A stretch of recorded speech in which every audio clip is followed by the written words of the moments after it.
Hello, and welcome to the Spoonie Authors Podcast, a podcast where we explore a different disabled author's stories each week. I'm your host, Diana Gunn, and joining us today is Rue Sparks.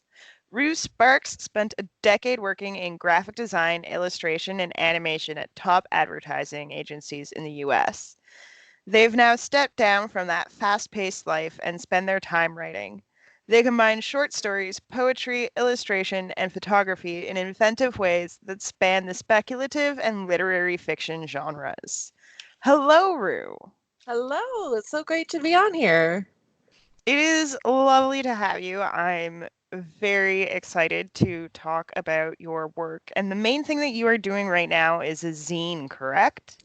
Yes, so I'm releasing a quarterly zine in January, April, July, and October. Each of them are going to have a short novella as well as a couple of poems, a little bit of artwork. But the main bulk of it is the short stories. This year, I'm really focusing a lot on mental health in the short stories. So the first one, I can't give too much away, but there's mental health with a big aspect, and this next one deals a lot with like trauma and that kind of stuff. Interesting. So you have chosen specifically to tackle topics like mental health and chronic illness in your work. Why is this decision what you landed on? Why is it important for you to tell these stories? Well, chronic illness affects me, my loved ones, friends, family, in both like the non-neurotypical way as well as actual physical illness. My wife, who passed away a couple of years ago, had a chronic condition with her heart as well as some issues with anxiety, that kind of stuff. And I actually have developed some autoimmune disorders too. So it's kind of touched me in a lot of different ways. So it's kind of natural for me to, now that I'm writing, just for me, not for like advertising company, to actually focus on those rather than just try and sweep it under the rug. So. Yeah. Can you talk a bit about your experience working in advertising agencies? What was that like? Why did you end up deciding to leave that and pursue other things? So initially, I was dealing with a lot of grief, and I came to the decision that advertising was not, it wasn't healthy for me mentally, but it also wasn't what I want to be doing with myself. And at the time, I had originally intended to start working as an illustrator, doing freelance, but also my own work, as well as like just taking on odd jobs, do what I had to do to pay the bills. But when I started developing my autoimmune disorders, a lot of that has to do with pain. So unfortunately, my big pain area is my hands. So that kind of cut out the doing illustration too much. I still can do some, but it's very limited. Um, and so then that stopped me. So I made the decision to stop doing advertising. Then I had to stop doing illustration. And then as my autoimmune disorders kind of progressed, it got to the point where I basically had to file for disability. So writing is kind of like my way to reach out to the world and be a part of the community, the world again, rather than just, I don't know, sitting around. I was such a workaholic. It would be so hard for me to not be doing something. So, yeah, Yeah. that's what it started as, at least. So, Yeah, and I know that at a lot of big advertising firms, you really are kind of just expected to be a workaholic, especially animators and illustrators. So that yeah. must have been a huge mindset shift. How did you actually cope with that? How did you make that transition tolerable for yourself? It did not go well at first. Let's just I had a bit of a breakdown, honestly, because it wasn't just that I was a workaholic. I was that person that people would go to when they had a problem. The longer I was further along I was in my career, the more I realized that I wasn't necessarily focused on just doing illustration or design or anything. I really just liked solving problems.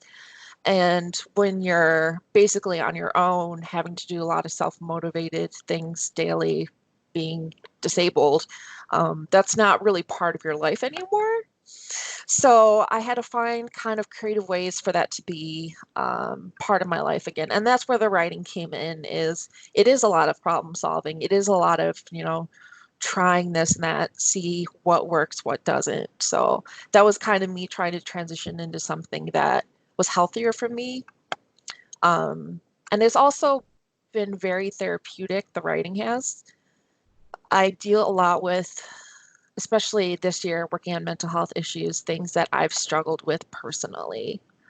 So trauma, loss, grief, depression, anxiety, they're all kind of things I'm going to be touching on this year. So it's kind of therapeutic in a way. And is that in a way of catharsis or? Yeah. So I like to say that I write around and through my grief and trauma and loss.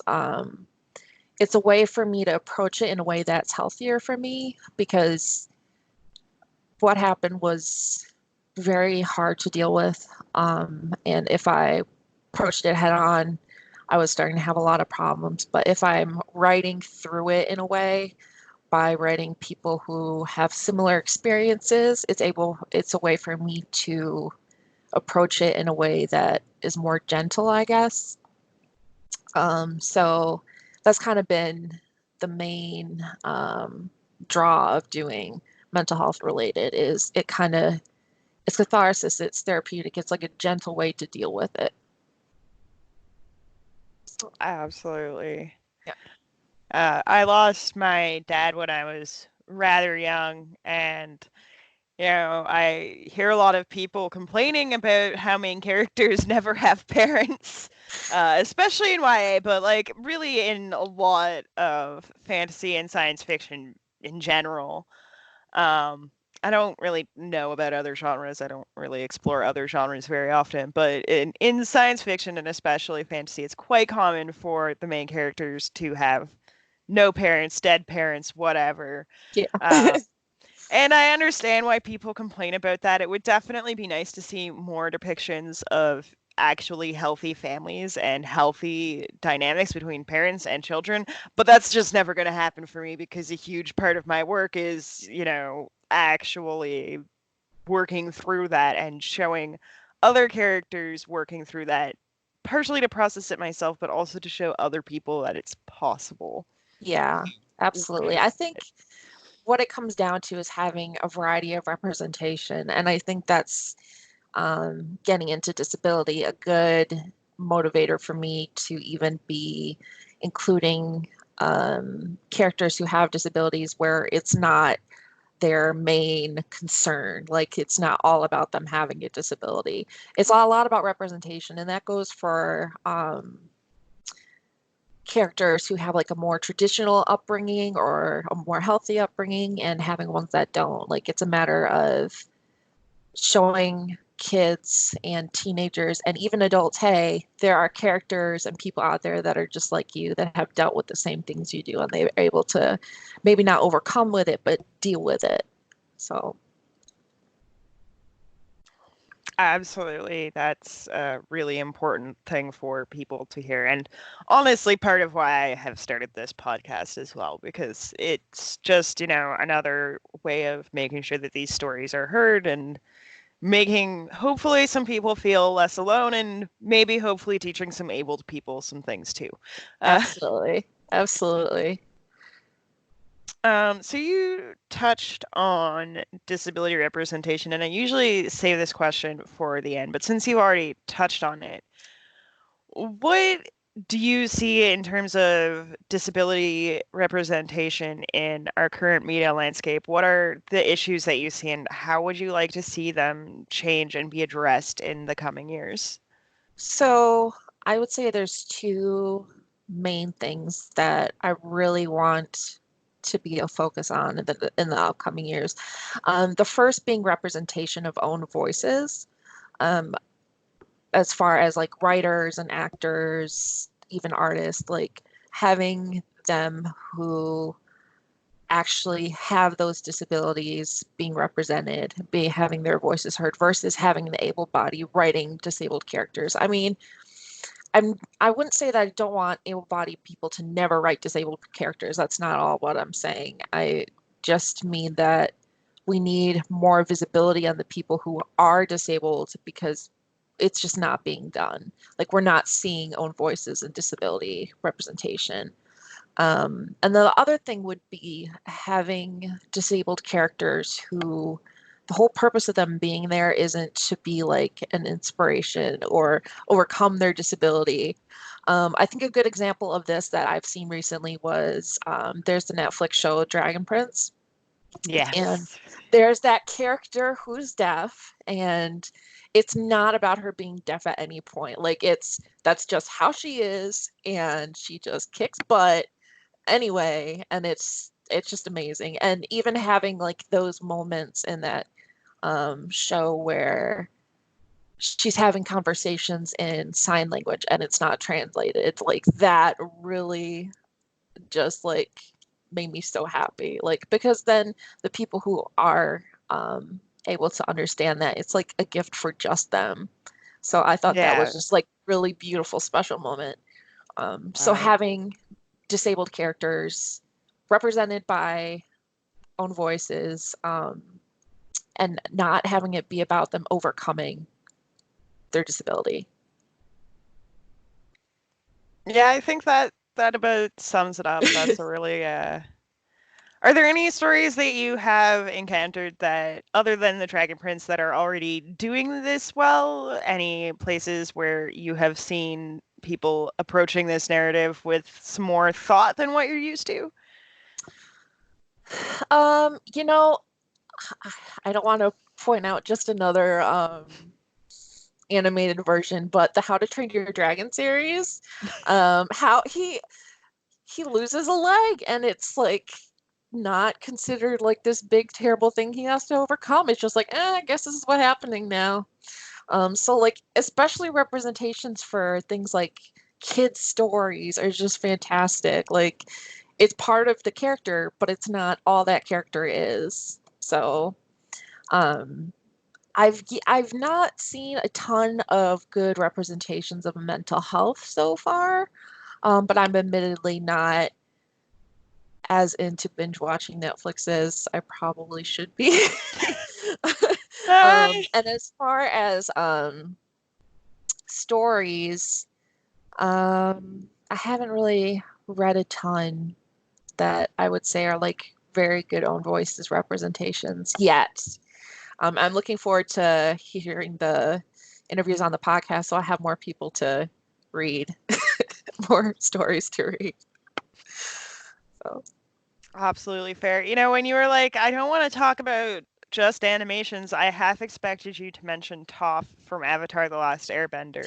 Oh yeah. See, there's some great ones. There's Toph was amazing. Yeah, there's some great kid shows that have some, well, it's kids, but technically geared toward kids, but they're amazing for adults too. That Yeah. have some good representation, which is it makes me a little happy, like that generation is seeing these representations, even if it's not as much in the adults. So Yeah, because it is isolating to have a disability at any age in the society we currently live in, but it is particularly isolating for children who face a lot of ostracization, who can't do the things that kids typically do, and who often are flat out disbelieved. yeah, Um, I think that representation in those genres is particularly important, and I've been really excited to interview a couple of authors who are actively writing middle grade and YA books and even picture books with awesome. disabled main characters. I think that's really incredible work. That's great. I'm excited to see who else you've interviewed. Well, by the time this comes out, you actually will have heard lots of episodes. So, All right, um, perfect. I'll have because I my am reading list will grow For I'm sure. bulk recording. So we are recording in January right now, but this episode is probably going to come out in March. So by then you'll have heard amazing several amazing interviews with some fantastic authors. Amazing. Perfect. Can't wait. Um, so let's bring things back to your work and how you approach your work. First of all, you say you draw a lot on your own personal experience. Is that just relying on your memory? Is that actually going back to things from journals, or is it more of a vague sense of inspiration from your experiences? I'd say it's more of a vague sense, more like the feeling. So for example, the first zine that I've released is called Daylight Chasers. Um, and at its core, um, it's really about loss and trauma. But it's kind of put in this package of there's the main character, Keenan, who works with this company that they do time zone hopping with like high speed travel. So they have you ever read What is time zone hopping? yeah, it's not really a thing. It's totally made up. So there's it part of the inspiration came from this story. They both die at the end where they call you the day that you're going to die. And similar to that, if you say the phrase, I don't want this day to end within a certain time in the morning, this company, Daylight Chasers, calls you and they're like, hey, we heard you don't want the day to end. Well, we can extend it a certain amount of hours by hopping time zones with high speed travel. And we do like a travel blog. And so at the package is like very almost ludicrous, ridiculous, like speculative kind of fiction. But when you get down to the core of it, it's really about like mortality and bravery and learning from experiences and how people change through trauma. So that's the it always has like this really weird wrapping, and that's what I really like to play with. But the inspiration is always something like really near to me. This next one that I'm working on now, The Fable of Wren, the main character is non-binary, which I'm also non-binary. But she's gone through this trauma, and it's about her, well, them, um, and their friend Jethro. They kind of meet at these records office that she works at. And they live in the South, so it's like this really insular community. So they don't like outsiders. And this new guy Jethro comes in, and he's like trying to stir stuff up. And it's like this sleuth detective murder mystery, but at the core of it, it's all about her coming to terms with what happened, with her trauma, with her loss. So it's I like to play around with the wrappings, but at the core, it's always just something very personal. So, No. Do you think that having a speculative element to your stories, that having that distance from reality helps you get more authentically to the emotional core of the stories you're telling?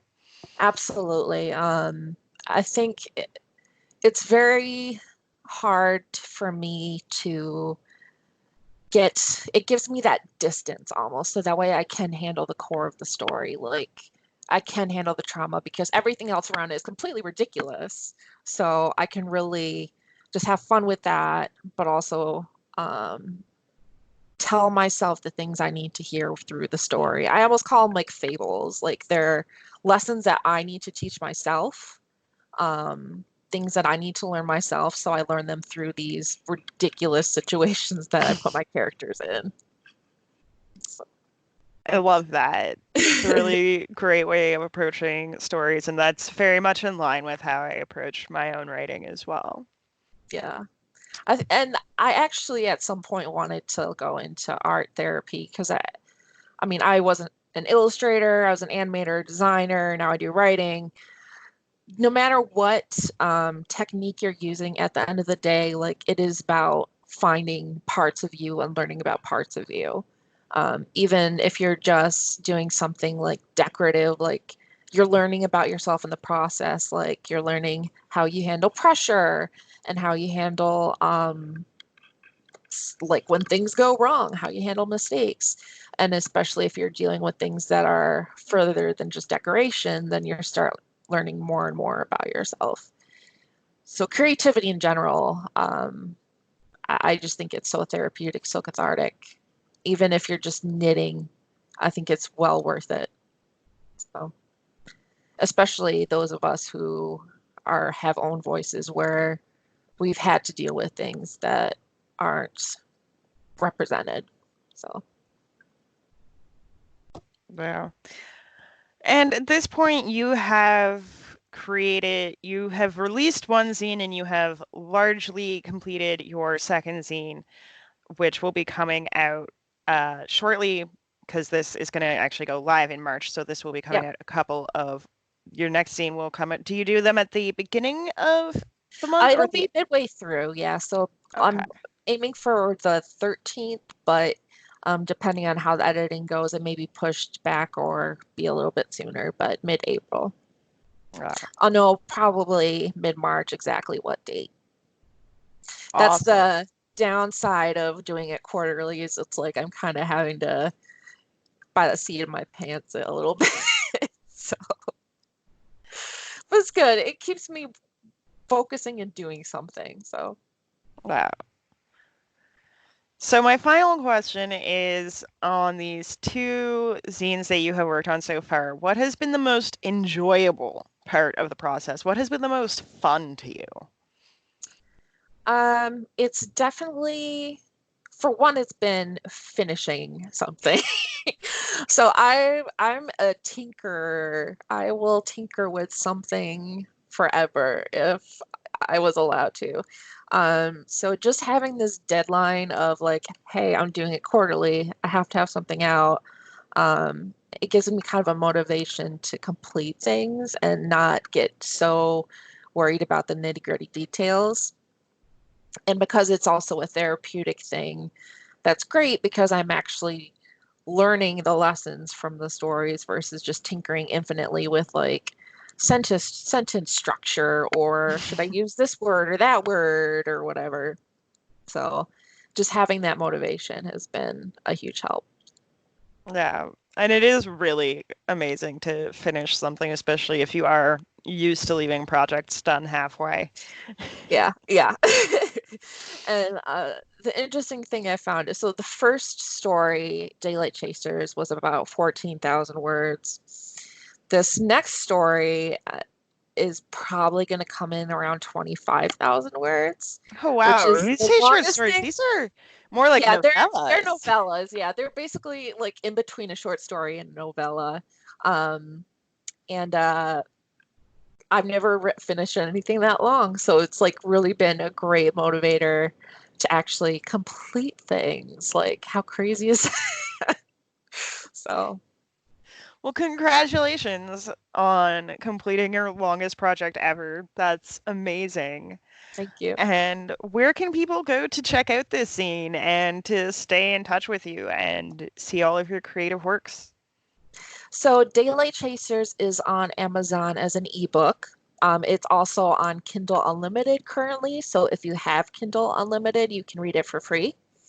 I have a Patreon page where you can pledge. I think the minimum amount is like $3, and then you get the zine as it releases. And that's patreon.com/Rue Sparks. I'm also on Twitter as Sparks_writes. That's probably where I'm the most active, just talking with the writing community and letting people know when things are being released. Awesome. And do you plan to release your next story on Kindle Unlimited as well after the zine goes up? Is that going to be your standard practice? Yeah, so my plan right now is, so Kindle Unlimited, you commit to a 90-day period. each time, and then you can renew after 90 days. So when the first month, it's going to be a pay. I think it's like $2.99 has been what I've been releasing it under, because I have the Patreon pledges I have to fulfill. And then after that, it will be on Kindle Unlimited. And then at the end of the year, I'm actually going to do a printed anthology of all 4 of the novellas together. Awesome. That sounds very exciting. I am thrilled for you. And I want to say a big thank you for joining me on the podcast. It has been a pleasure chatting, and I wish you all of the best in your creative endeavors. Yeah, thank you so much. It was great to be on here.